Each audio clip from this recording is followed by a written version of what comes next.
Action News reporter Gray Hall, who's live at the scene. You've been speaking with people all morning long about what they've been seeing and also how this is impacting them because they are familiar with the people that lived in that home.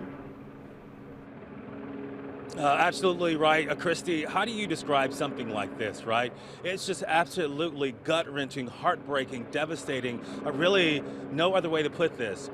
7 people, 7 kids gone, and 6 adults. I mean, it's just devastating for this community. Take a look. You can see that this is still an active scene. You can see that's been the story for the better part of the day. We also have some chopper video we want to take you live to right now. Chopper 6 over this heartbreaking scene here in Fairmount. I talked to a guy earlier today who said it was about 6 o'clock in the morning, a little after 6 o'clock. He woke up, he heard the fire engines, he came outside, and what he saw was sheer devastation.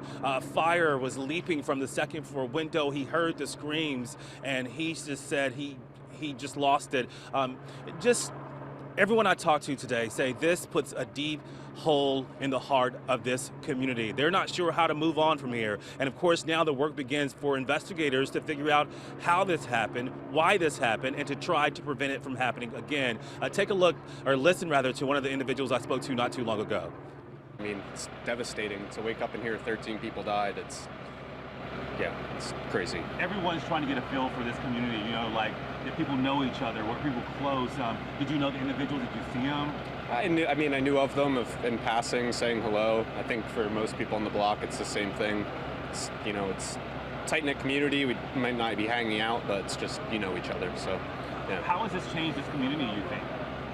I have no idea. I mean, I guess it depends on what actually happens. They don't know. They don't know if it was the problem with the housing or what, so. Do you know if that was like one big family or just separate families from? From what I can tell, there were multiple families. Okay. Yeah, okay. So okay. I'm not sure. What are your thoughts about the victims and their families who are going to get this news? That's absolutely devastating. I hope they figure out how it happened.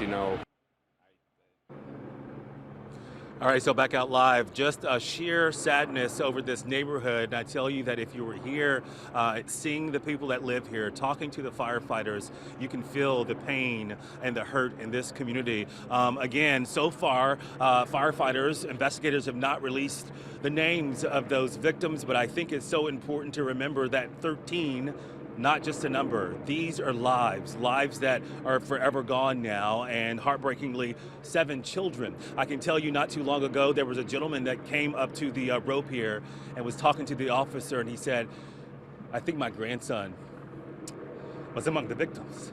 So just heartbreak in this community. Back to you guys.